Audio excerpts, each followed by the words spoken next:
abramos la Biblia en el libro del profeta Zacarías.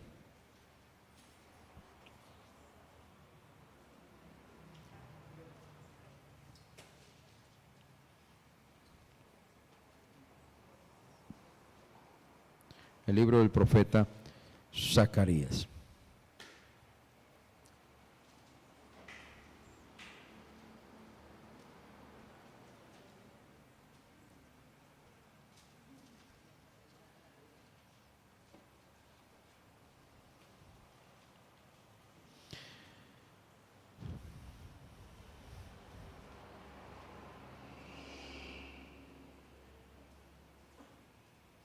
Bien, hace 8 días dimos una sencilla explicación de el componente de estos 3 últimos profetas que aparecen ahí en el canon del Antiguo Testamento: Ageo, Zacarías, Malaquías. Y dimos más o menos una semblanza de cuál era la proyección ministerial, por llamarlo así, y que los 3, no solamente que forman parte de ese grupo identificado como profetas menores, sino que también estos 3 profetas junto a Esdras y a Nehemías componen un paquete, por decirlo así, un grupo que habla de libros de restauración, por lo que ya les he explicado, que son ministerios que se ejercieron después de la cautividad.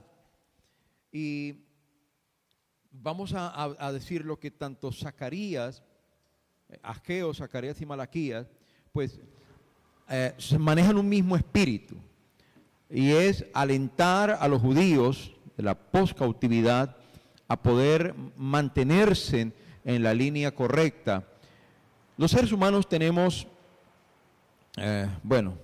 tenemos tantas cosas los seres humanos, pero en nuestra naturaleza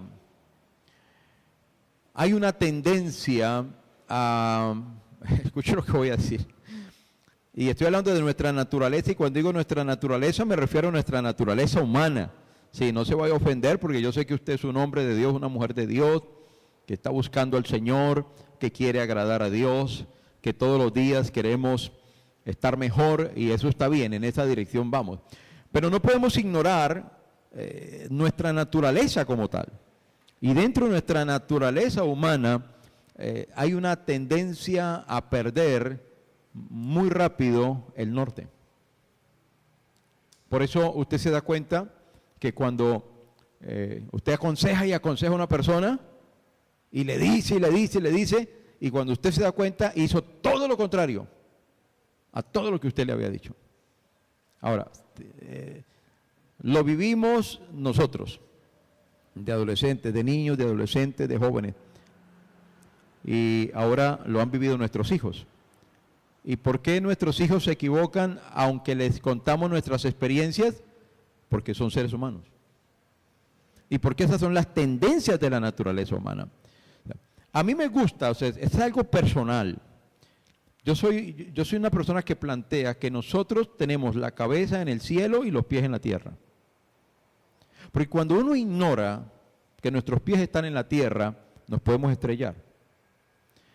Y la razón por la que me gusta proyectar eso es porque nuestra vida tiene que tener un balance.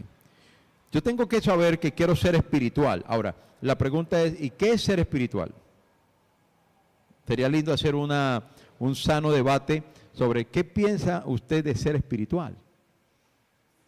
Porque es que uno escucha muchas cosas. Y aquí no voy a atacar a nadie ni consejo. No, simplemente uno escucha muchas cosas. ¿Y qué es la espiritualidad? O es más, ¿cuál es la diferencia entre ser espiritual y la espiritualidad? O el espiritualismo más bien. Y hay conceptos muy sencillos. ¿Y cuántos de nosotros queremos ser espirituales? Porque Pablo hablaba en Corintios de hablarle a los espirituales. Pablo hizo en Corintios, Pablo plantea 3 estados. Él habla del hombre carnal, habla del hombre natural y habla del hombre espiritual. El psúquicos, que llama en griego, el espiritual. Y la pregunta es, ¿qué es ser espiritual? Yo quiero ser espiritual, yo quiero ser espiritual. ¿Y qué es ser espiritual? Vivir con las manos así. No voltear a mirar a ningún lado. 1 metro arriba del piso. ¿Sabe? Hay un concepto muy claro de ser espiritual, que lo marca Pablo en Romanos 8. ¿Sabe quién es un espiritual? Uno que es guiado por el Espíritu de Dios. Ese es un espiritual. Aquel que a través del Espíritu Santo combate en sí mismo su propia naturaleza carnal, su propia naturaleza humana. Pablo lo plantea en Romanos cuando dice, si por el Espíritu hacéis morir las obras de la carne. Luego entonces, usted puede tener las mejores intenciones, pero no derrota la naturaleza de la carne con intenciones.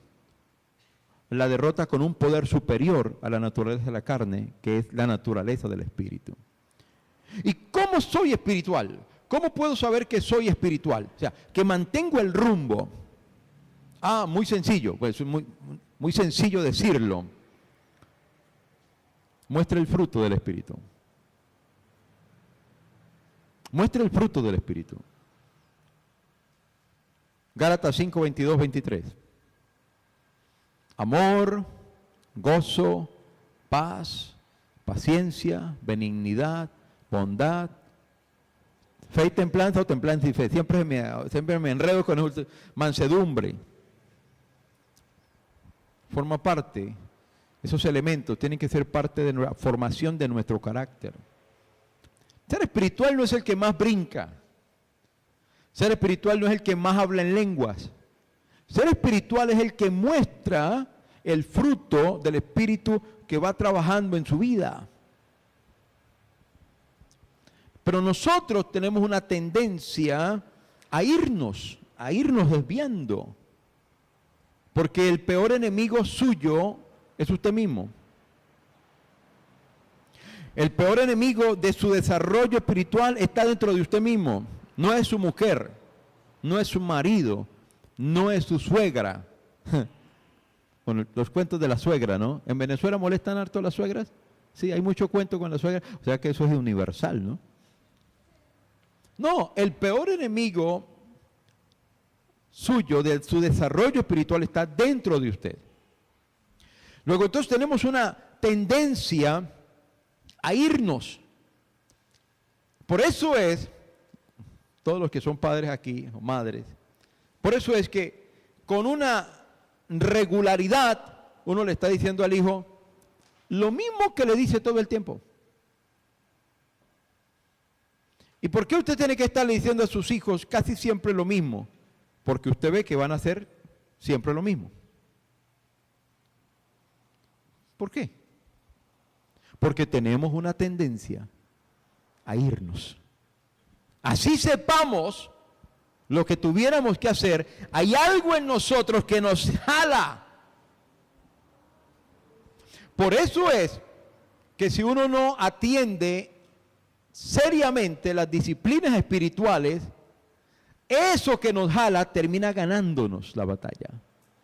Y uno encuentra en el camino montones de cristianos con las manos en la cabeza, tristes, porque la volví a embarrar, porque me volví a desanimar, porque volví a esto, porque volví a lo otro. Y esa tendencia es universal y trasciende los límites de la historia. Esto no era un problema solo de una generación de por allá atrás. Este es un problema de todas las generaciones. Así que los problemas que la Biblia señala, las debilidades que la Biblia señala, que podía tener el pueblo de Dios, el pueblo de Israel, hoy son las mismas debilidades y tendencias que tenemos nosotros como creyentes. Es muy fácil pararnos en la historia, mirar hacia atrás y decir, uy, ese pueblo de Israel qué gente tan terca, qué gente tan necia. Pero era que miraban la mano de Dios ahí y al otro día se estaban descarriando. Miraron la gloria de Dios descender en el monte Sinaí. Es que si digo todo esto y usted lo repasa, luego entendemos a Zacarías en un momentico. No pasa nada. Y ven la gloria de Dios en el Sinaí, Éxodo 20, no sé qué, por allá. La gloria de Dios. El estruendo de la majestad de Dios.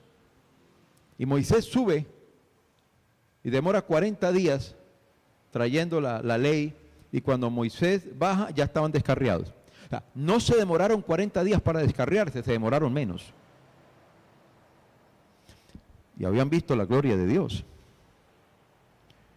Por eso es que hay una canción que muchas veces la recuerdo en los mensajes. Muchas veces lo he hecho. Y es una canción que a mí me gusta, es una canción cortica, pero es muy diciente para mí, habla del Espíritu Santo. Habla que necesito al Espíritu Santo hoy, y dice una de las expresiones de la canción: ayer ya pasó. ¿Te necesito cuándo? Hoy. A esto se refería Jesús en parte cuando dice, cada día tiene su propio afán. Significa, hermano, cada día tiene su propia dinámica. Termina de vivir hoy y se preocupa por mañana, mañana. Mañana te preocupas por mañana. Hoy preocúpate por cerrar el día bien. Porque es una disciplina constante. Dentro de todo este marco, cuando Israel vuelve de la cautividad, que ustedes ya conocen las causas fundamentales de la cautividad, ¿qué muestran ellos? ¿Qué muestran? La debilidad de la que estoy mencionando ahora. La tendencia natural de los seres humanos a que, aunque Dios le haya hablado hoy, mañana está buscando desprenderse. Y en ese contexto que el pueblo vuelve de la cautividad, cuando ellos han hecho un compromiso, porque cuando lees Esdras y Nehemías, ¿cuántos han leído el libro de Esdras y Nehemías? Y debes de leerlo todas las veces que puedas, porque es bien interesante. Esdras y Nehemías marcan a la partida de la restauración que está, ojo, que está fundamentada en unos compromisos que el pueblo asume.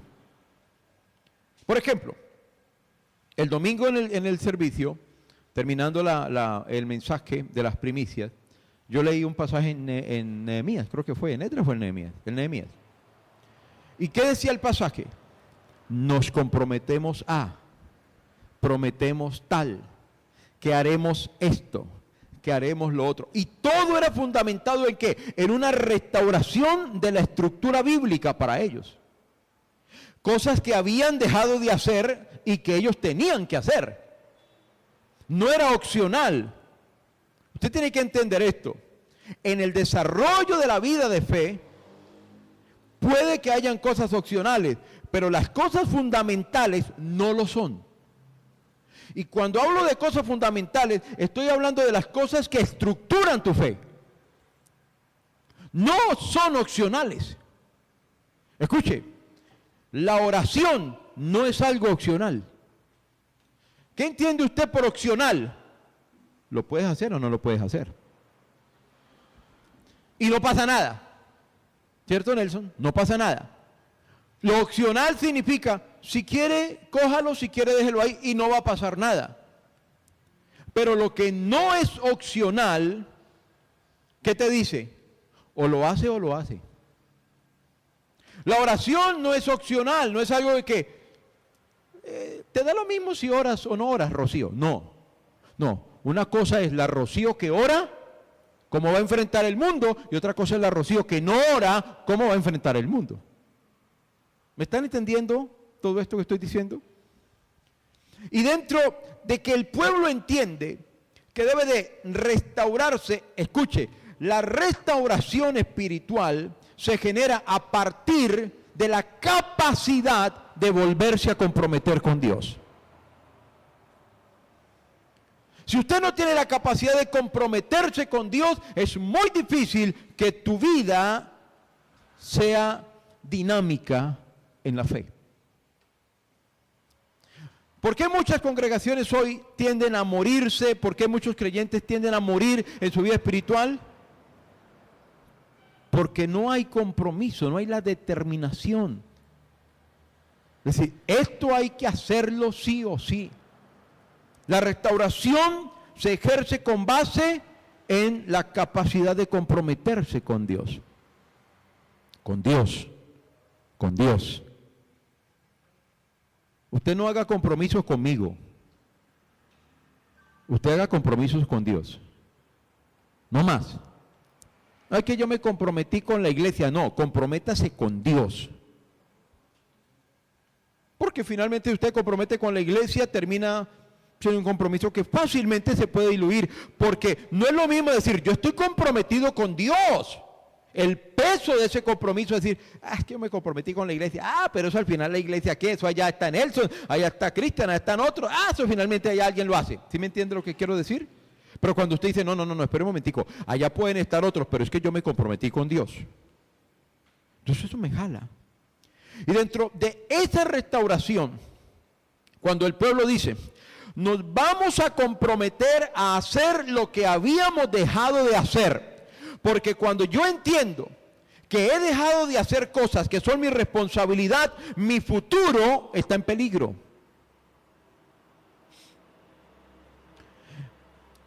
Así que ellos ejercen un compromiso. Ellos revisan su vida. ¿En qué estábamos fallando y qué tenemos que volver? Y hacen todo un inventario. Cosa que no hacemos mucho por acá nosotros. Pero ellos hacen todo un inventario. Y arrancan. Liderazgo de Nehemías, liderazgo de Esdras. Pero el pueblo comienza a caminar. ¿Y qué es lo que empieza a suceder a partir de allí? La inclinación de la naturaleza. Que a pesar de que hay un compromiso, hay un algo dentro de mí que tiende siempre a irme minando, menguando. Y eso es lo que encuentra uno acá. A partir de un nuevo compromiso, el momento en que el pueblo otra vez se enfrenta esas etapas críticas de la decadencia de la fe. Y cuando la decadencia de la fe se manifiesta, entonces, ¿qué es lo que sucede con el compromiso? Se abandona. Y cuando el compromiso se abandona, entonces, ¿qué hace Dios? ¿Qué hace Dios? Dice, bueno, me da lo mismo. No. Dios entra en acción otra vez. ¿Cómo lo hizo con el pueblo de Israel? Envió profetas. Entonces, envió el profeta Ageo. Después pasan 16 años aproximadamente, a partir de que comienza el compromiso, se retoma el compromiso, vamos a restaurar el templo, vamos a hacer esto, vamos a hacer lo otro, pero viene la adversidad, ojo con eso. La adversidad forma parte del menú de la vida. No existe la vida sin adversidad. No existe.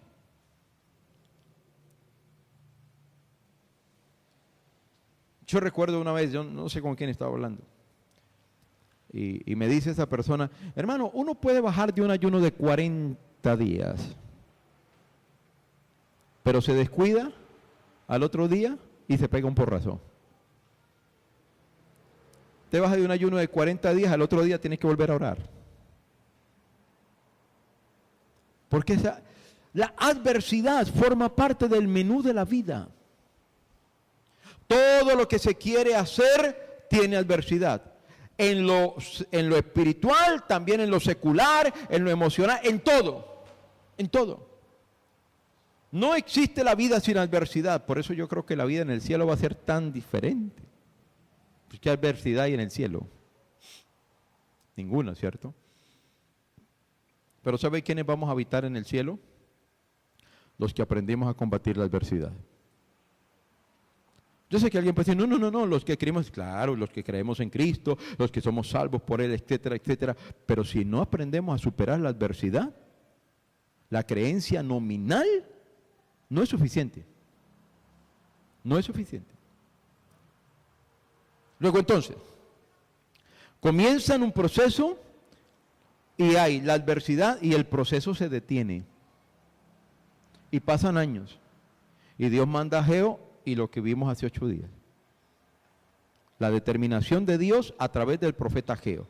Dios usó al profeta Ageo para que diera un diagnóstico del problema del pueblo, pero les planteó una solución. Ok. Y el pueblo sigue caminando. Pero en medio de ese caminar, ¿qué sucede? Después de Ageo. Otra vez la tendencia de la naturaleza humana que tiende otra vez. ¿Qué hace Dios? Envía a Zacarías. Es una forma de ponerlo para hablar del uno por uno y no decir los tres al tiempo. Es una forma de mostrar esa secuencia de la gracia de Dios. Ok, mandó a Ageo, algo se reparó, algo se hizo, pero la vida continúa y vuelve otra vez la adversidad, la debilidad humana. Entonces Dios pone a Zacarías. ¿Y qué hace Zacarías? Es el espíritu, el lenguaje de alentar, de apoyar al pueblo, de animarlos a que ellos confíen en el Señor, etcétera, etcétera. Ahí si usted está mirando su cartilla, a veces la uso y a veces no la uso, pero ahí si usted está mirando su cartilla en la página 80, dice que Zacarías tiene una serie de visiones y tiene un lenguaje descriptivo, y Zacarías va a hablar del poder de Dios, el control que tiene Dios sobre los asuntos de los hombres, la importancia que tiene la fortaleza espiritual. Interesante eso, ¿no? La importancia que tiene la fortaleza espiritual, el juicio de Dios sobre el pecado y las promesas acerca de las cosas venideras. Y hay una serie de exhortaciones generales y mucho de este material de Zacarías tiene que ver con la venida de Cristo. ¿Por qué? Porque Zacarías, Dios le permite tener una serie de visiones, y algunas de esas visiones que tienen un contenido escatológico. Algunas de esas visiones tienen un contenido escatológico. Cuando digo contenido escatológico, estoy hablando de esas visiones que tienen que ver con el futuro y con el fin. De eso trata la escatología, entre otras cosas. Lo que yo quiero hacer ahora es coger el libro de Zacarías, porque solo tenemos este ratico para sintetizarlo, y que usted pueda señalar ciertas frases o ciertos textos con base en toda esa larguísima introducción que acabo de hacer. O sea, imagínese un pueblo que camina y falla y Dios le manda y se animan, pero después otra vez se desaniman y otra vez Dios le manda, y ve, menos mal que nosotros no somos así. La iglesia de Filadelfia no tiene ese problema. No necesitamos que el Señor nos esté enviando, nada. Capítulo 1, Zacarías capítulo 1. No puedo hacer un estudio sistemático porque saben que el espíritu de este curso no es eso, es dar una semblanza general. En el futuro, si Dios nos pone allá a ampliar un libro en particular, lo vamos a hacer. Pero este curso se llama Visión Panorámica de la Biblia. Ok, capítulo 1 de Zacarías. Versículo 2 y versículo 3. Yo, el Señor, estuve muy enojado con los antepasados de ustedes. Por lo tanto, dile al pueblo, el Señor de los ejércitos celestiales dice, regresen a mí y yo me volveré a ustedes, dice el Señor de los ejércitos celestiales. Versículo 4, no sean como sus antepasados, que no querían escuchar ni prestar atención cuando los antiguos profetas les dijeron, el Señor de los ejércitos celestiales dice, apártense de sus malos caminos y abandonen todas sus prácticas malvadas. Ok, ¿cuál es el espíritu de esos textos? Es el mismo espíritu que se ha mantenido a través del desarrollo profético en Israel, o del famoso profetismo en Israel.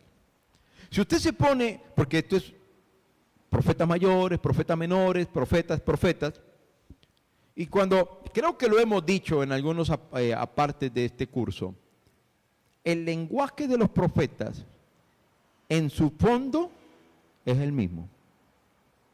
Es el mismo. O sea, si uno tuviera que hacer una síntesis y le dijeran, haga una síntesis rápida, cortica, del profetismo en Israel, o sea, libros proféticos y todo esto, ¿usted qué diría? Imagínese usted cómo va a sintetizar un Dios llamando a un pueblo que no quiere escuchar y enviando profetas en diferentes épocas con un mensaje contextualizado, con circunstancias específicas, pero con un fondo igual. ¿Cuál era el fondo? Casi todos los profetas estaban llamando al pueblo a ¿qué? Que se volvieran a Dios, que se volvieran a Dios, que se volvieran a Dios, que se volvieran a Dios.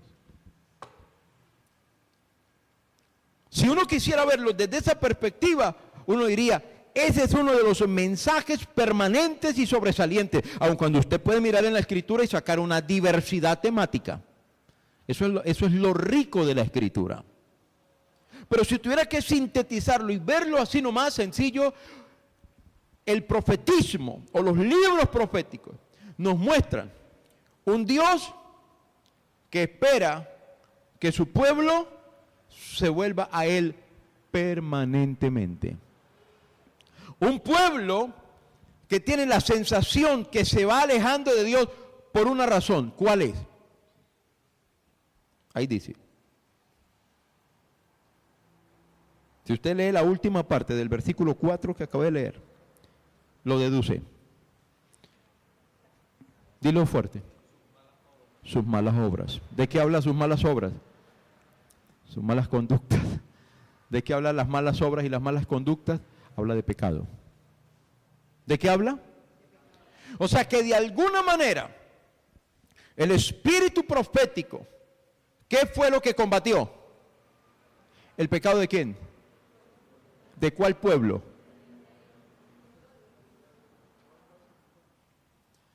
Porque es que uno puede hablar del pecado de los de afuera, ¿cierto? Porque uno dice, no, los que estamos adentro somos unos ángeles. Somos santos, sí, somos santos. Pero tenemos que hablar de eso. Que una cosa es hablar de la santidad de Dios. Una cosa es hablar de la santidad como requisito indispensable para sostener una relación con Dios. Y otra cosa es hablar de la santidad de algunos creyentes. Hay una realidad, nos guste o no, hay una realidad. Dentro de la iglesia todavía hay gente que no ha dejado prácticas pecaminosas. Y mientras hayan prácticas pecaminosas dentro del pueblo de Dios, siempre va a haber algún profeta de parte de Dios que le estará diciendo, deje su pecado y vuélvase a Dios. En eso se la pasaron los profetas.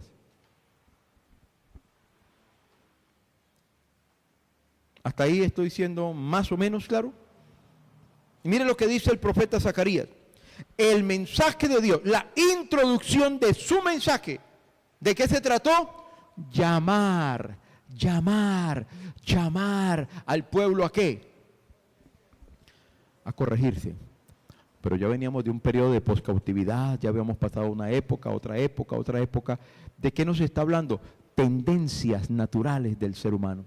Por eso, si bien el púlpito de la iglesia, cuando digo el púlpito de la iglesia, no estoy hablando de la congregación Filadelfia, estoy hablando del púlpito de la iglesia del Señor, puede abordar un sinnúmero de temáticas. Hoy hay creyentes que le pueden decir a sus pastores, pastor, háblenos de temas modernos, de temas contemporáneos. Háblenos de la nueva era, háblenos del nuevo orden mundial, háblenos de todas esas cosas, terminología moderna. Sí, está bien, uno puede hablar desde el púlpito de todas esas cosas. Ahora yo pregunto, ¿qué hace efectiva a una iglesia? La capacidad de manejos temáticos modernos, contemporáneos. ¿Qué hace la efectividad de una iglesia? ¿Eso o la hace la forma como la iglesia vive delante de Dios? Yo no quiero tanto ser parte de una iglesia moderna, yo quiero ser parte de una iglesia efectiva. Porque hoy se manejan muchos términos. Somos una iglesia moderna, somos una iglesia contemporánea para el mundo y para las naciones. ¿Y qué es una iglesia moderna y contemporánea? Donde no se predica contra el pecado, donde no se corrigen las malas obras. No, yo quiero ser parte de una iglesia dinámica y efectiva. ¿Hasta ahí estamos? Este es el espíritu que uno ve acá. Dios le dice a través del profeta, vuélvanse a mí y dejen de portarse mal. Y ojo con esto, señores.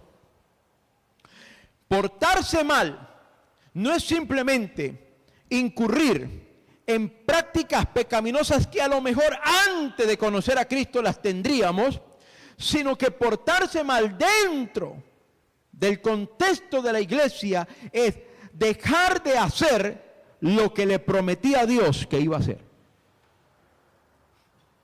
Eso también es portarse mal. No necesito vivir dentro del círculo del escándalo, del pecado escandaloso. ¿Sabía que hay pecados escandalosos? Imagínese un pecado escandaloso. ¿Cuál sería? El adulterio. Uy, sí. El hermanito fulano de tal está en adulterio. ¡Uh! Terrible. Algunos en la iglesia ni lo volverían a saludar. Créame que sí. Era tan escandaloso el pecado del adulterio que a una mujer le iban a apedrear en la época de Jesús. Porque la pillaron en plena acción. Ni siquiera fue que contaron, que supusieron, que se imaginaron, sino que... Terrible. Pecados escandalosos. Otro pecado escandaloso. ¿Ah? El robo. El hermanito fulano de tal, lo pillaron robando. ¡Uh! ¡Qué vergüenza! Hay muchos pecados que son escandalosos. O sea, que si se cometiera o si se supiera de alguien que lo cometió, inmediatamente la gente empieza a mirar. Ser hincha de cualquier equipo menos de Santa Fe es un pecado escandaloso en la iglesia.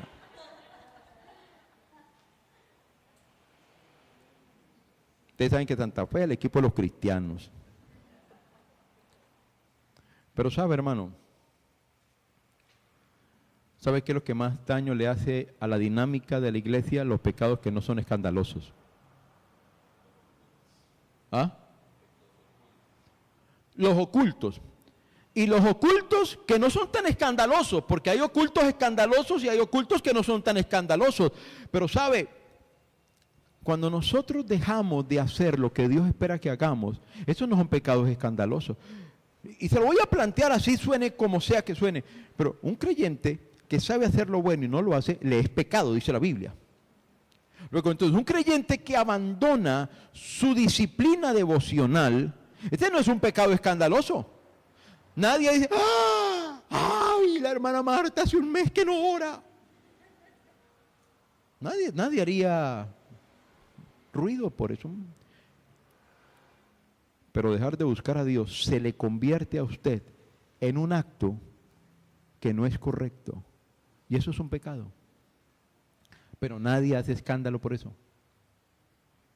Y las iglesias se van debilitando, no por los pecados escandalosos, sino por los que no lo son. Y normalmente los pecados que no son escandalosos son los que están relacionados con nuestra falta de responsabilidad con Dios. Ojo, la gente no lo ve de esa manera. ¿Qué es pecado? Es hacer lo que no es correcto. Eso es un pecado, hacer lo que no es correcto.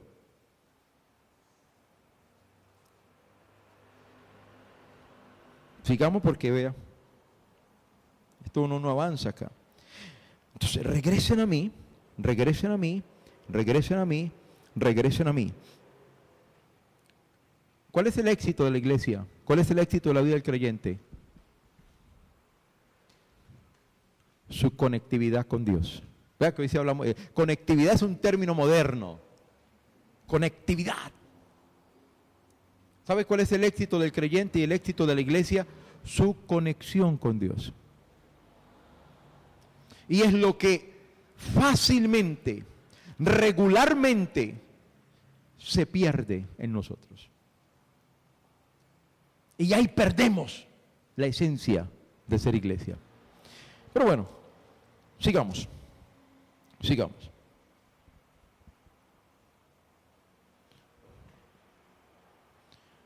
Capítulo 2.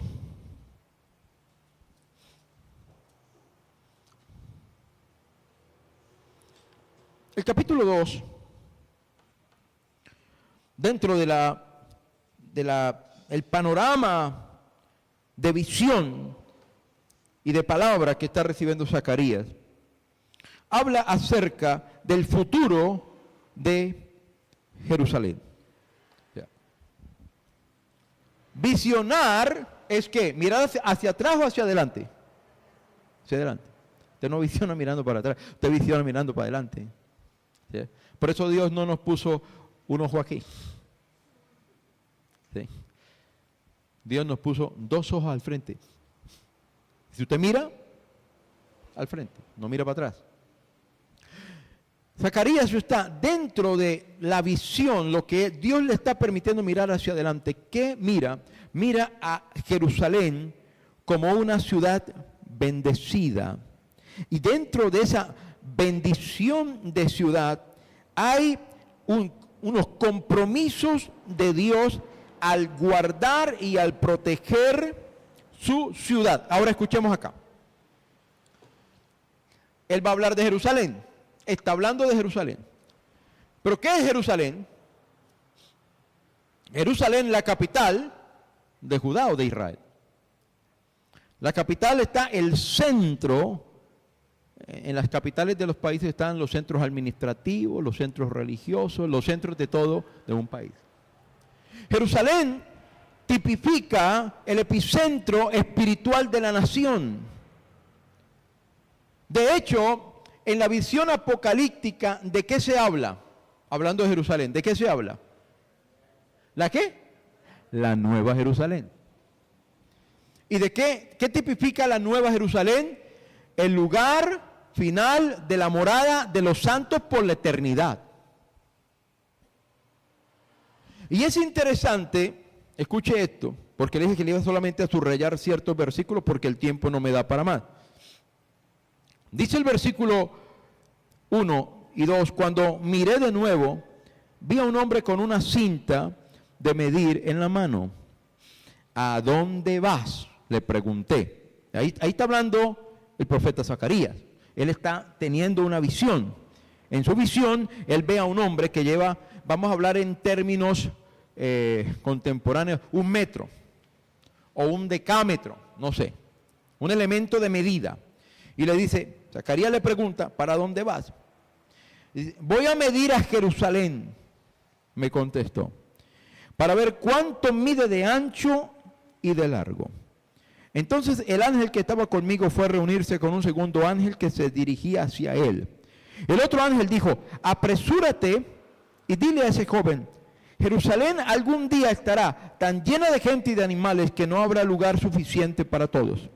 Muchos vivirán fuera de las murallas de la ciudad. Entonces, yo mismo seré un muro de fuego protector alrededor de Jerusalén, dice el Señor, y seré la gloria dentro de la ciudad. Bueno, a lo mejor hay que leer varias veces el texto para uno empezar a meterse dentro de él. Como usted no lo ha leído varias veces porque está en otras lecturas, pero cuando uno tiene que dar una enseñanza, tiene que leerlo varias veces. Entonces, al leerlo varias veces, usted ya le ha dado varias vueltas, ya tiene un panorama más amplio del texto. Mire esto. Jerusalén es el epicentro espiritual. En la visión, escuche, porque aquí va a decir 2 o 3 cosas. En la visión, ¿qué ve el profeta? Alguien que va con un elemento de medir. Ok. Hablemos de 1 metro, ¿cierto? Para que entendamos nosotros aquí el desarrollo del espíritu de lo que quiero decir. ¿Qué va a hacer? ¿Qué le responde el otro? ¿Voy a medir a quién? Es interesante notar que dentro de ese espíritu, cuando hay esos cuadros bíblicos, voy a medir a Jerusalén, por ejemplo. Hay otro pasaje, ¿dónde está ese pasaje? En Apocalipsis. No lo busque, pero hay un pasaje en Apocalipsis donde dice que uno de los ángeles iba a medir el templo y los que adoraban en él. Algún día yo di en un simposio de oración enseñé algo sobre eso. Escuche esto. ¿Qué implica medir? Bueno, valorar está bien. ¿Qué implica medir? La medida habla de una referencia. Una referencia. Por ejemplo, el apóstol Pablo habla, si mal no estoy, ustedes me ayudarán en Efesios, si mal no estoy, aquí los teólogos que están aquí para que me ayuden. Cuando Pablo dice, habla de la medida de la estatura de la plenitud de Cristo. ¿Qué significa eso, entre otras cosas? ¿Me permite un momento? Y me olvida el nombre de él, ¿cómo se llama? Venga, David. Párese aquí un momentico, hermano. Hermano Naún. Le presento al hermano Naún. Él viene de Venezuela. Todos conocen la situación y Dios le permitió llegar a esta ciudad. Gracias a Dios que ya está trabajando. Venga, David. David, que venga, hermano. Ok, párate al lado del hermano Naún. Ok. Entonces, vamos a ver esto. Perdóneme que guarde las proporciones, ¿no? Pero es solo para dar el ejemplo, no le puedo dar la espalda a la cámara. Vamos a decir que el hermano Naún es una representación de Cristo, ¿sí? Para que no nos crezca mucho, ¿no? Que es Cristo, pero es Naún, ¿cierto? Y David representa a usted y a mí, el creyente normal. Entonces, yo le digo a él, párese al lado de Naún, ahí ya está parado, levanta la cabeza, ok. ¿Qué ven ahí? ¿Hay una diferencia de qué? De estatura. ¿Quién es más grande? No, él es Cristo, no es Naún. ¿Qué le falta a él? Esa es la palabra. ¿Qué le falta? Para poder llegar a la estatura de él, ¿qué le falta? Tranquilo, mijo, que va a crecer. No se preocupe. Ok, gracias. El ejemplo es sencillo. Gracias, David. Pero es para decir lo siguiente. ¿Quién es tu medida referente? Efesios 4:13, gracias. ¿Quién es tu medida? Cristo. O sea, ¿con quién te debes referenciar? ¿Con quién te debes comparar? Y cuando hacemos eso, ¿qué es lo que encontramos? Que estamos chiquitos. ¿Que nos hace falta?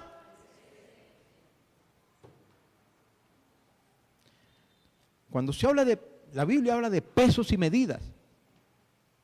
Y cuando Dios le dio instrucción al pueblo de Israel, le habló de pesos y medidas, Víctor. Y le dijo, tu peso tiene que ser exacto. Pero hoy uno va a muchas partes y uno tiene que andar así, mirando ese peso. Y solo Dios sabe si lo tienen alterado. Porque no le ha pasado que usted va por la libra de carne y usted llega a la casa y esta vaina yo la siento muy livianita, hermano. Y muchos optan por comprar un peso y tenerlo en la casa, ya en la casa, y le faltan 3 rayas, le faltan 4 rayas. En Venezuela no pasa eso, ¿cierto? Pero aquí sí en Colombia, le faltan 5 rayas, le faltan 10 rayas.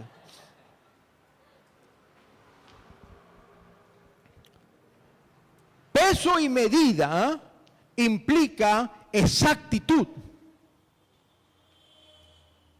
Implica, hay una referencia. Y lo que se da ahí tiene que estar de acuerdo a la referencia. No se vuelva a comparar con ningún hermano de la iglesia. Ellos no son tu referencia. No se compare con el pastor no es tu referencia. Tu referencia es Cristo.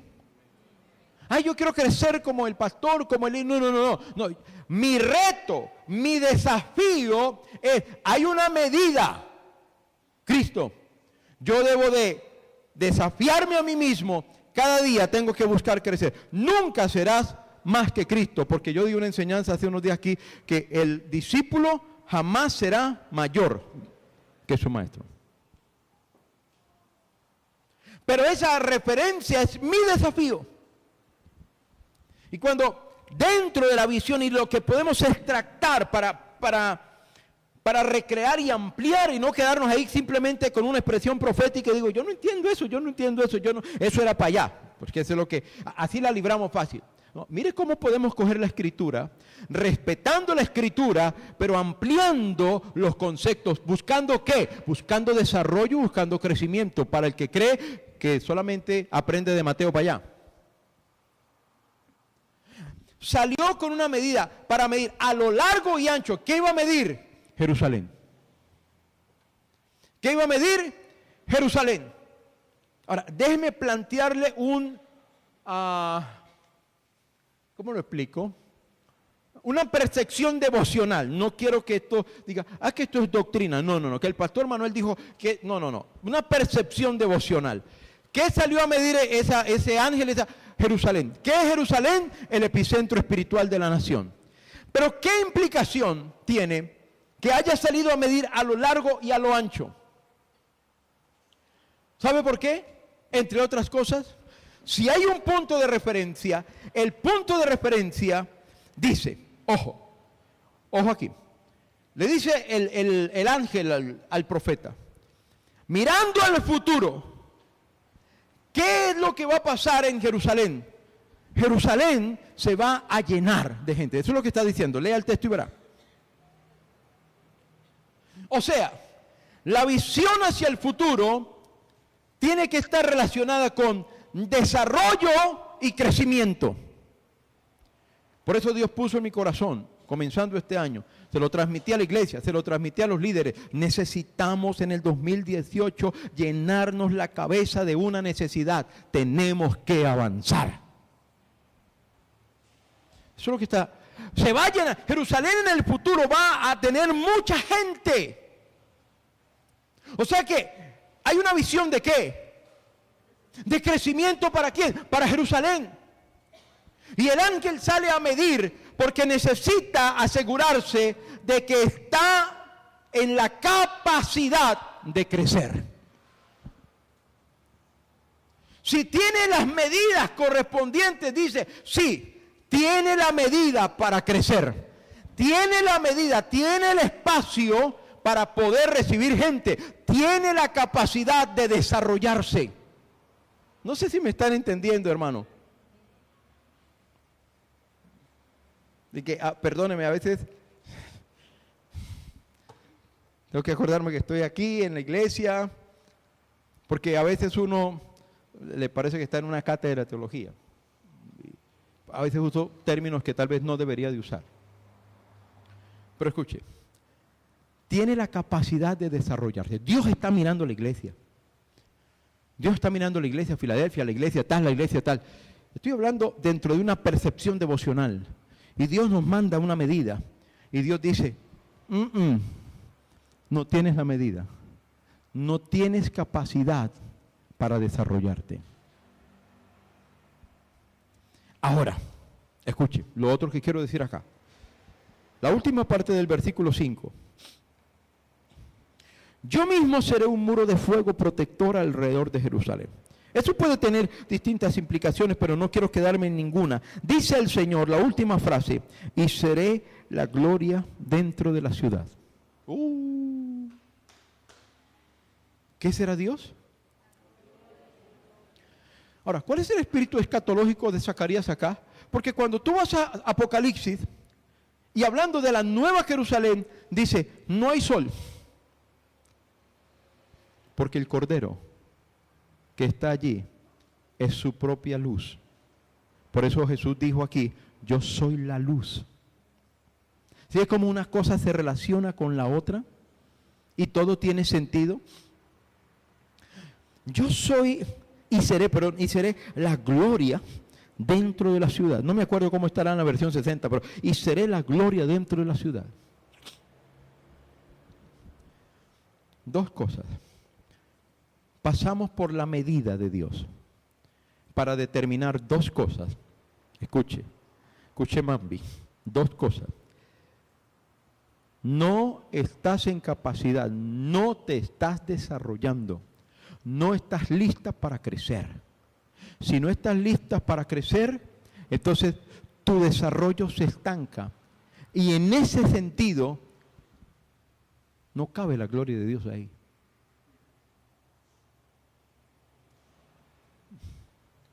¿Sabe por qué necesitamos proyectar, avanzar? Porque cuando se avanza, la gloria de Dios se desarrolla. Una iglesia estancada no puede hablar de la gloria de Dios. Amén. Una iglesia estática que pierde su dinámica, que pierde su ADN de iglesia, no puede hablar de la gloria de Dios. Ahora, cuando hablamos de la gloria de Dios, Él está diciendo, y seré la gloria. Dios mismo allí en medio de su pueblo. No es una cuestión emocional, no es una cuestión almática, es una cuestión real. Es Dios moviéndose en la ciudad, es Dios moviéndose en la iglesia. Soberanamente. ¿Cuándo se quiere mover Dios en la iglesia? Cuando la iglesia tiene la medida.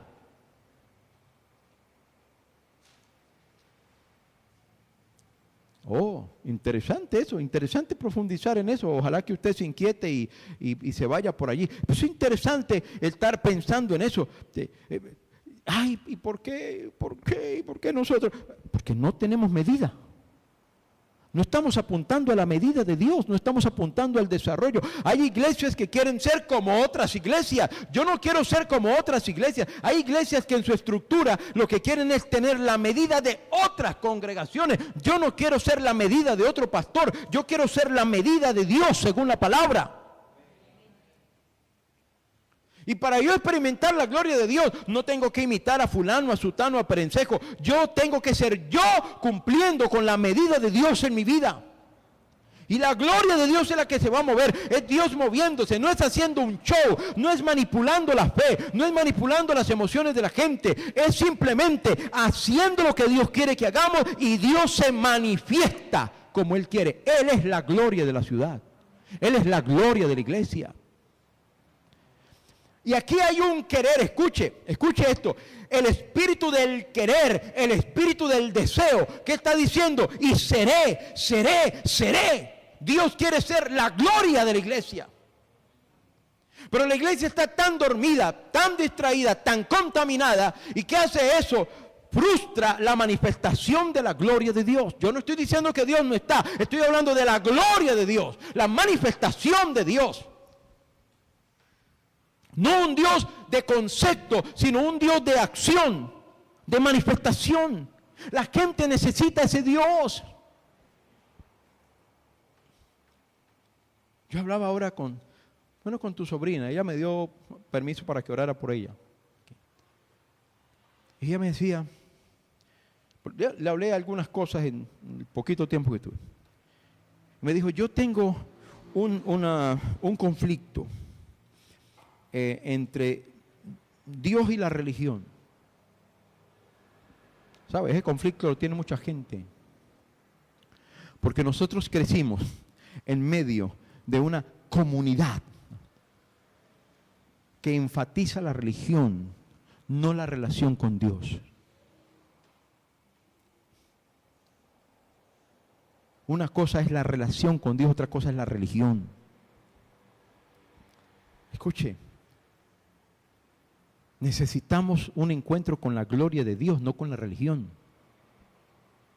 Cuando la gloria de Dios se manifiesta, la gente es tocada. La gente va a ser ministrada. Uno no tiene que decirle a la gente, haga, no. Dios va a tocar a la gente, porque es que su presencia por sí sola derriba, convence, quebranta.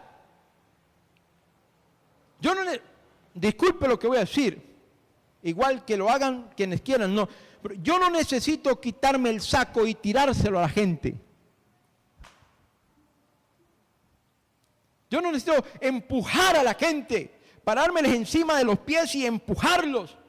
Yo no necesito hacer eso. Dios no necesita que yo le ayude. La gloria de Dios no puede ser algo que se suplanta, que se supone. La gloria de Dios es algo que tiene que ser real en la vida de la gente.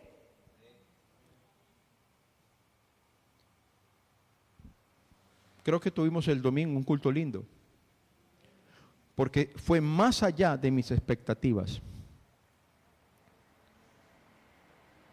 Yo no esperaba la respuesta de la iglesia el domingo, le voy a ser franco. La gente quería algo en que poder activar su fe, algo diferente, algo que no había vivido. ¿Manipulamos? ¿Alguien puede decir aquí, yo me sentí manipulado por el pastor? ¿Yo manipulo a la gente? No practico técnicas de manipulación. ¿Por qué la gente se volcó el domingo con ese espíritu tan bonito que la gente tenía? Porque la gente entendió que era algo de Dios en su corazón. Cuando Dios se mete en el asunto, nosotros, ¿sabe qué tenemos que hacer? Como le dijo Dios al rey Josafat, segundo de Crónicas 20, cuando se le presentó la guerra con los moabitas y los amonitas, ¿se acuerda que le dijo Dios a Josafat en esa ocasión? Le dijo, estad quietos y ved la gloria de Dios. Y veréis que soy Dios. Bueno, yo me acuerdo que fue exactamente como le dijo, pero estad quietos, ustedes quietos, que yo me voy a manifestar. Ustedes quietos, que yo me voy a empezar a mover. Oh, hermano, yo no estoy aquí para ayudarle a Dios a nada. Dios no necesita de mi ayuda. Dios no necesita que yo le diga, Espíritu Santo, ahora entra por esa puerta y derriba a los últimos que están allá. ¿Y para qué? ¿Cómo por qué? ¿Cómo para qué? No, yo estoy aquí para servir al Señor, para adorar a Dios, para predicar la palabra. Señor, haga lo que usted quiera con la gente. Necesitamos la gloria de Dios, no lo que suponemos que es la gloria de Dios. Y Él quiere ser la gloria de la iglesia. ¿Sabe qué pasa? Que nosotros no lo hemos dejado.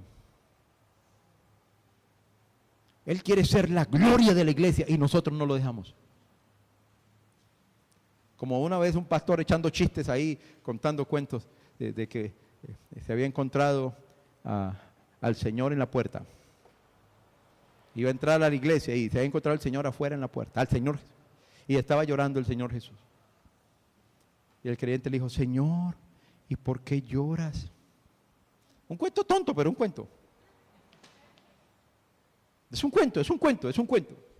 Sí. Pero en el fondo lo analiza y dice, analicémoslo. Señor, ¿por qué lloras? Dijo, porque en esta iglesia no me dejan entrar a mí. Un cuento tonto, pero que tiene, en el fondo, puede tener mucho que escarbar. Dios quiere ser la gloria de la iglesia, pero necesitamos poner una medida para esa gloria. ¿Me entendieron eso? Entonces pueden morir en paz. Capítulo 3.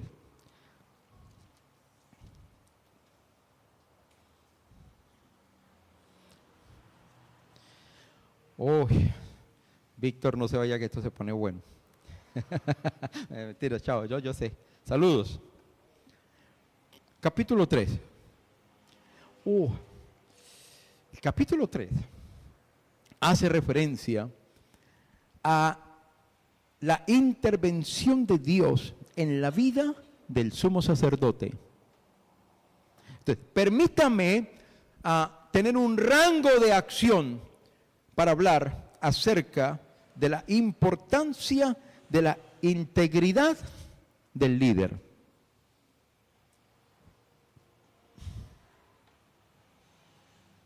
Versículo 1, entonces el ángel me mostró a Jesúa, el sumo sacerdote, que estaba de pie ante el ángel del Señor. El acusador Satanás estaba allí a la derecha del ángel y presentaba acusaciones contra Jesúa.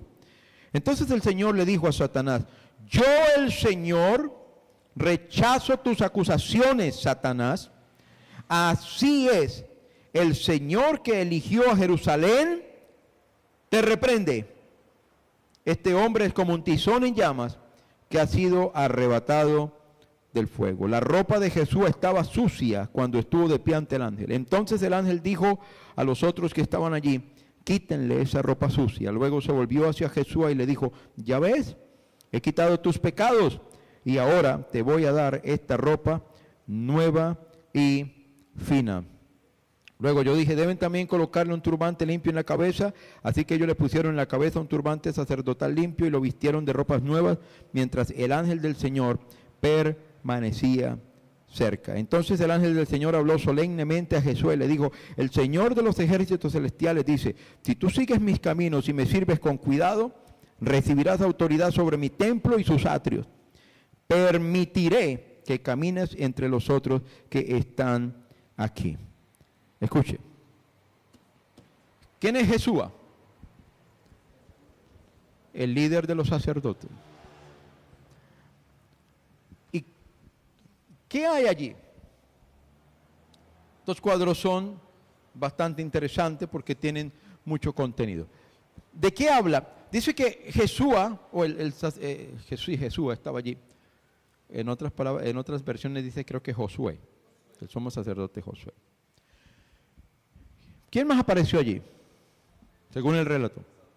Satanás. ¿Qué significa la palabra Satanás? Adversario. Adversario. Interesante. ¿Y qué estaba haciendo Satanás?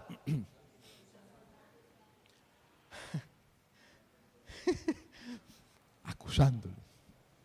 ¿Suena parecido? Acusándole. ¿Qué hace Dios? Dios entra en defensa ¿de quién? De su sacerdote. ¿Qué hace Dios? Reprende ¿a quién? A Satanás. ¿Qué hace Dios? Da un testimonio a favor de Josué. Ahora, hay una acción en esos versículos. Y es que él había salido ¿de dónde? Dice, un tizón sacado ¿de dónde? Del fuego. Dice que tenía la ropa sucia. ¿Y qué hizo Dios? Cámbienle la ropa y pónganle una ropa ¿qué? Limpia. Bueno, usted seguramente pudiera sentarse allí y poner eso y empezar a sacar aplicaciones válidas y valiosas. Déjeme concretar. Es de suma importancia que el testimonio de nuestra integridad venga de parte de Dios.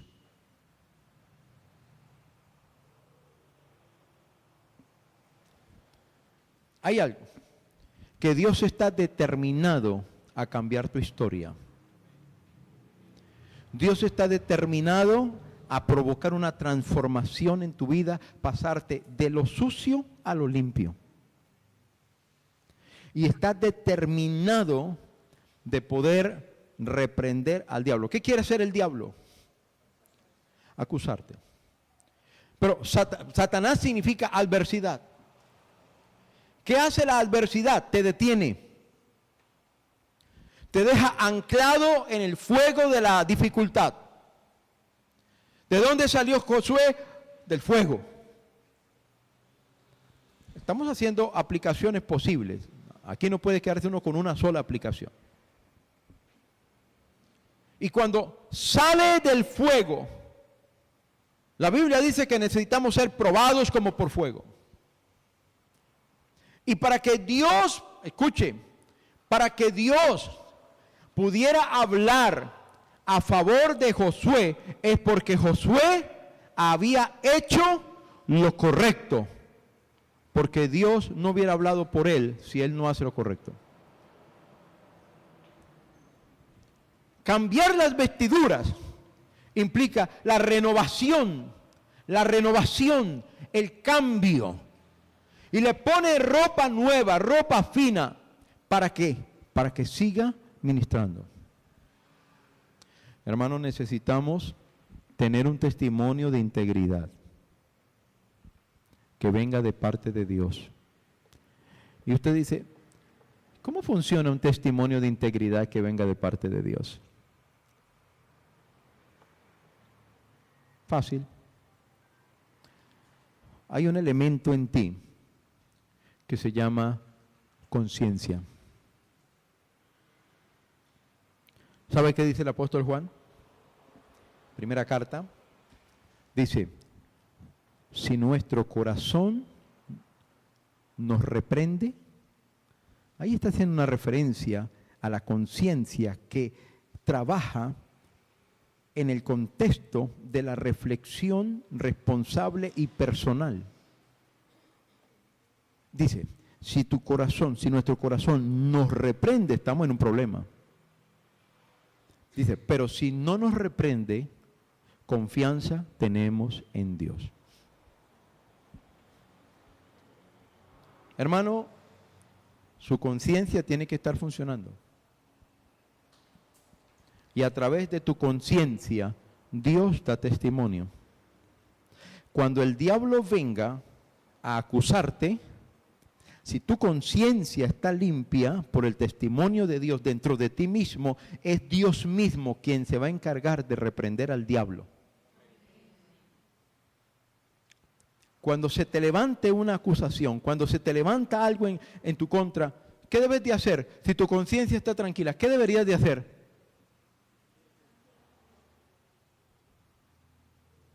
Dios se encarga. Dios se encarga. Necesitamos testimonio de integridad de Dios para nosotros mismos. ¿Sí? ¿Fue claro ese pedacito? Capítulo 4.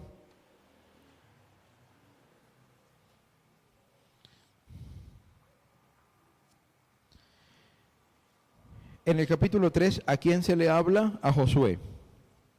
En el capítulo 4, Dios le va a hablar a Zorobabel. Zorobabel era otro de los líderes del proceso de restauración en el pueblo. Y le dice, tal vez el versículo más famoso de Zacarías es el que ahora vamos a ver. Zacarías capítulo 4, versículo 6. Entonces me dijo, el Señor dice a Zorobabel, no es por el poder ni por la fuerza, sino por mi espíritu, dice el Señor de los ejércitos celestiales. Nada impedirá el camino de Zorobabel, ni siquiera una montaña gigantesca, pues se convertirá en llanura delante de él. Y cuando Zorobabel coloque la última piedra del templo en su lugar, la gente gritará, Dios lo bendiga, Dios lo bendiga.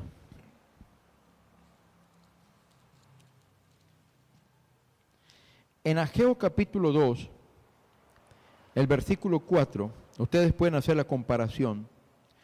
Dice, sin embargo, ahora el Señor dice, Zorobabel, sé fuerte. Jesúa o Josué, hijo de Josadat, sumo sacerdote, sé fuerte. Ustedes que aún quedan en la tierra, sean fuertes. Así que ahora, manos a la obra, porque yo estoy con ustedes, dice el Señor de los ejércitos celestiales. Mira ahora. Mira ahora. Mira el proceso que lleva Zacarías y no va a poder avanzar más del capítulo 4. Pero mira el proceso. Estamos en un proceso de restauración. Restauración. Todo lo que se visiona en la restauración. Todo lo que puede verse en una visión de restauración. Una Jerusalén medida, preparada para que la gloria de Dios se manifieste. Entonces, un liderazgo representado en Josué. Ahora, un liderazgo representado en Josué. Que debe de estar sumido en la integridad como testimonio de Dios mismo. Es imposible que construyamos una iglesia y preparemos una iglesia para la gloria de Dios si no nos importa la integridad y la santidad. Ahí viene el diablo y hace, perdón la expresión, ochas y panochas con nosotros. Satanás, que es el acusador. Luego, una palabra para Josué. Luego viene una palabra para Zorobabel que también representa el liderazgo de la nación.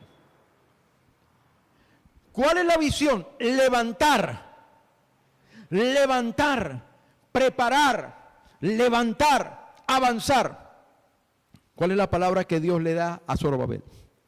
A Josué le habló de integridad, cambio de ropas, un respaldo de parte de Dios. Respaldo porque realmente él podía ser respaldado por Dios. Pero le dice a Zorobabel, Zorobabel, para lo que hay que hacer, para lo que se viene, no es cualquier cosa. No es solo con la fuerza de la voluntad. Lo he dicho muchas veces aquí. Lo he dicho muchas veces, no es suficiente la intención. No es suficiente tener buenos motivos, buenas intenciones. Las buenas intenciones son buenas, pero por sí solas no alcanzan. No es por fuerza, por el poder humano. ¿Qué dice en la versión 60? Creo que dice que no es con espada. Y de ahí se escribió, se compuso una de las canciones más cantadas en alguna época del Evangelio. No hay Dios tan grande como tú. Que la generación anterior no tenía idea de esa canción. Que los que la conocieron como un coro viejito y se reían del coro viejito. Pero cuando Marcos Witt, no sé en qué año, sacó una versión de No hay Dios tan grande como tú, los grandes líderes de alabanza, entonces ahora sí se modernizaron cantando No hay Dios tan grande como tú, al estilo Marcos Witt, porque era moderno. Ah, bobo, si nosotros cantábamos No hay Dios tan grande como tú, y con eso yo chupaba tetero en la iglesia. A punta de pandereta. Sí. Porque es que lo que hay que resaltar no es el ritmo, no es el estilo musical, es lo que está diciendo allí. Y se cantó una de las grandes verdades declaradas en la Escritura. Para lo que se viene, para lo que hay que hacer, señores, se necesita el Espíritu de Dios. Yo no sé si usted está tan emocionado como yo con esta clase, porque a lo mejor yo soy el único que la estoy entendiendo. No, espero estar siendo claro con usted, estar transmitiendo principios de vida acá. Es proceso, es ir llevando el proceso acá. Lo que hay que hacer, queremos una Jerusalén donde la gloria de Dios va a reposar. Una Jerusalén que dé la medida. Necesitamos un liderazgo y una iglesia que se comprometa con la integridad. Y necesitamos un liderazgo y una iglesia que se comprometa con el Espíritu de Dios. Porque la dinámica de la iglesia, el éxito de la iglesia, el avance de la iglesia, la efectividad de la iglesia no depende de qué nombre tenemos afuera, no depende del color de las paredes, no depende de qué metodología. ¿Usted qué metodología tiene? No depende de eso, depende de la persona del Espíritu Santo. Y cuando el Espíritu Santo no se honra como se debe de honrar, tenemos problemas. Porque el Espíritu Santo es la clave, escuche, el Espíritu Santo es la clave del éxito. Voy a poner con otra palabra. El Espíritu Santo es la clave de la victoria. ¿Quiere tener victoria? Métase con el Espíritu Santo, mi hermano. Porque el Señor le aclaró a ellos. Muchachos, esto no va a ser a punta de solo esfuerzo, a punta de tamales, a punta de almuerzos. Aquí necesitamos al Espíritu Santo. Y dice el versículo 7, y ahí termino. Nada impedirá el camino de Zorobabel. Dice, ni siquiera una montaña gigantesca. Porque si se le aparece una montaña, se va a convertir en llanura. Y cuando Zorobabel coloque la última piedra del templo, la gente va a gritar, Dios lo bendiga, Dios lo bendiga. La gente necesita y quiere manifestación sobrenatural. Y cuando usted se preste en las manos de Dios a través de todo esto que estoy enseñando, cuando esto se pueda hacer carne a través de usted, la gente le va a decir, Dios lo bendiga por aparecer en mi camino. Dios lo bendiga por haber estado ahí. Tremendo eso, hermano. Pero el tiempo se me acabó. ¿Qué hacemos, Anita? Paramos.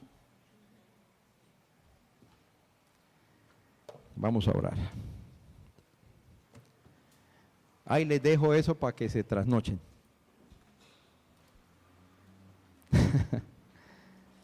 Póngase de pie y oramos para terminar.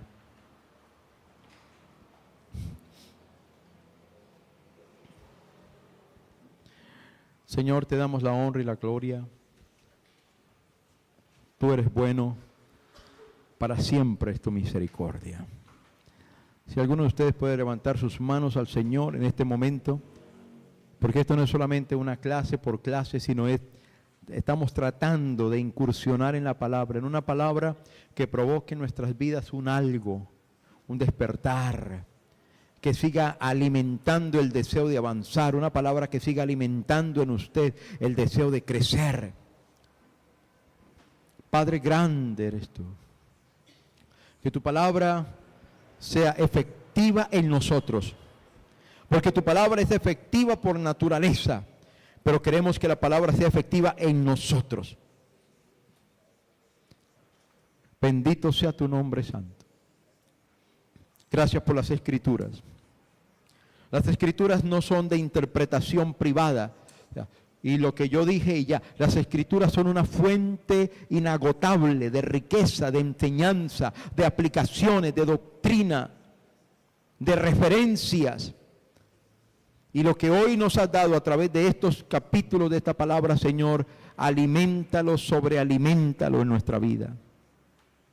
Por todas las personas que estén escuchando esta enseñanza en alguna parte, que sea una palabra que le inquieta, que le motiva, que tal vez lo primero que produzca en nosotros es el deseo de ir y arrodillarnos y orar y decirle, Señor, dame entendimiento y ayúdame a caminar en la dirección de la palabra de Dios. Necesitamos convertirnos en una iglesia activa, dinámica, productiva, efectiva, un lugar donde hay una medida que es acorde a esa referencia que Dios tiene para nosotros. Una iglesia donde la gloria de Dios se manifiesta. Él quiere ser la gloria de la iglesia. Él es la gloria de la iglesia. La gloria de la iglesia no son los predicadores. La gloria de la iglesia no son los programas. La gloria de la iglesia no son los instrumentos ni quienes los tocan. La gloria de la iglesia es Dios mismo. La presencia del Espíritu Santo. Esa es la gloria de la iglesia. Es lo que toca, es lo que quebranta, es lo que ministra, es lo que cambia. Señor, queremos tu gloria en medio de nosotros. Ayúdanos a humillarnos, a buscar esa presencia. Ayúdanos a caminar en integridad y ayúdanos, Señor, ayúdanos a buscar al Espíritu Santo, porque Él es la clave de la victoria para tu pueblo. Señor, despierta nuestro entendimiento y ayúdanos a humillarnos ante ti y ante tu palabra. Bendigo a los oyentes, bendigo a tu pueblo por todas partes, que la gloria de Dios nos cautive, nos enamore y podamos decir, como dice el salmista, mi carne te anhela, aún en tierra seca y árida donde no hay agua, pero mi carne te anhela. Señor, en tus manos nos encomendamos y síguenos guardando y ministrando. En el nombre de Jesús, a Él sea la gloria y la honra. Amén y amén. Que Dios les bendiga. Que pasen buena noche. Mañana venimos a adorar a Dios. Mañana a las 7 de la noche. Buena noche para todos, hermanos.